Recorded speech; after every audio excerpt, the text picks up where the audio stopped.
और मूल उद्देश्य तो हमारा उस जन्म मरण की कैंसर का इलाज करने का। तो हम ये चाहते हैं कि आपने शरण दी है तो उद्देश्य ये रखो कि हमारा जन्म मृत्यु छूटे। मान लीजिए परमात्मा कहते हैं तुम एक बालक मांगते रहते हो, बच्चा ही मांगते हो जिसका संतान नहीं है, और आपको परमात्मा उचित समझेगा तो संतान देगा, और नहीं तो संतान आपको नहीं देगा। क्यों नहीं देगा? क्योंकि उनका उद्देश्य है आपका इस काल के जाल से पीछा छुटवाऊं। अब जैसे क्या कहते हैं, परमात्मा कहते हैं के मांगू कुछ ठरना रहा, देखत नैन चला जग जाई। अब के मांगोगे? एक बालक मांग भी लिया, बच्चा दे दिया, शादी होगी है, और शादी होने पाछे वो लाग गया डाके मारन, चोरी करन, आप भी जेल में, तुम पाछा पाछा काख में थल्ला डाल के वकील के पास अंडे जियो सारी उम्र फिर। तो कहने परमात्मा ये चाहता है कि तुम यहां से निकल लो और अपना पीछा छुटवा लो। उनका मूल उद्देश्य ये। तो जिसने ये भक्ति करनी है, मूल उद्देश्य को समझो।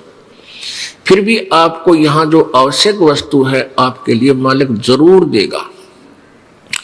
इस काल के जाल को समझाते हुए परमात्मा क्या बताना चाहते हैं कि मान लीजिए यहां कोई पुण्यात्मा आ गया, आते तो पुण्यात्मा ही है यहां पर, फिर उसके बालक की ये कसक रह गई और बालक मालिक ने ना दिया, क्योंकि परमात्मा नहीं चाहते शुगर के मरीज को चीनी दे दे, डॉक्टर नहीं दे सकता, चाहे वो रो चाहे राजी रो। और मान लीजिए उसने शरीर यहां से नाम त्याग दिया और बालक प्राप्ति के लिए कि तो धक्के खानता अंडे गए हुए पति पत्नी, और बालक उसके भाग में है नहीं, होए नहीं। अंत समय में वो ज्ञानहीन प्राणी इसी कसक में मर जाती है, बेटी बहन मेरा संतान नहीं हुई, मेरा संतान नहीं हुई, मेरा संतान। फिर काल के करेगा उसने, जहां जो जिसकी जिसी मनोकामना लास्ट में होती है उसको उसी ही फुल कर देगा। फिर अगले जन्म में उसने कुतिया या सूरी बना देगा उस बेटी को, और नो का गले जा मिले 18 कट्ठे, या तेरी संतान क्या आज कर दूं तेरे वारे नारे। फिर वह सूरी बनकर जन्मे जाएगी एक ब्यात पर 18। तो परमात्मा कहते इस पंडा छुटवा ले इस बीमारी तय।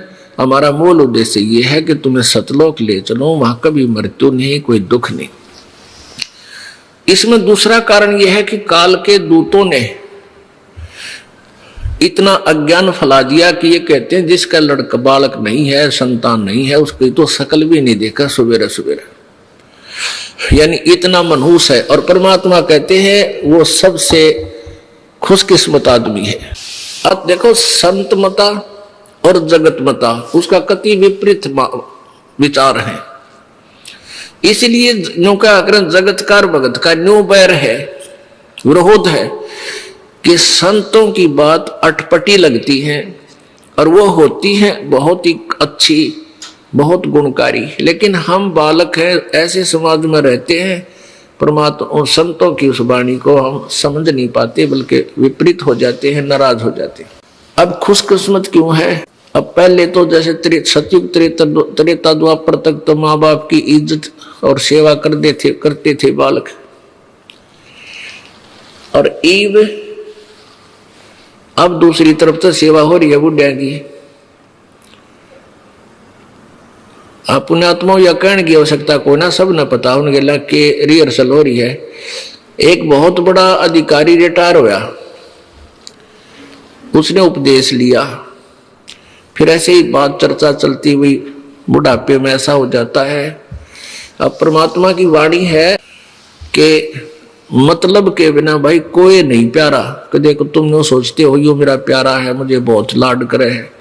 कहते हैं जब तक बैल चले हड़िये में, जब तक बैल चले हड़िये में तब तक डालें चारा, और वृद्ध होया जब नाथ काट दी वो घर घर लाठे खा रहा। अब वो बैल जब तक काम करने जोगा था तब तक उसकी खूब सेवा होती थी, उसको चारा मिलता था। जब वो वृद्ध हो गया, उसके लागे अस्थि पंजर दिखण, पैर आपस में टकरा कर चलने लगा, तब उसको काट कर उसका रस्सा और मार दिया लठ, घर घर धक्के खा रहा है। तो इतना स्वार्थ से हम उनको प्यार करते हैं। पहले नहीं कहते मेरा बैल मेरा बैल, जब तक बैल चले हलिये में तब तक डाले चारा, बिरध होया जब नाथ काट दी, घर घर लाठे खारा, मतलब के बिना कोई नहीं प्यारा, मतलब के बिना कोई नहीं प्यारा। फिर क्या बताते हैं, बिरध होवे जब पड़े खाट में, सुने वचन खारे।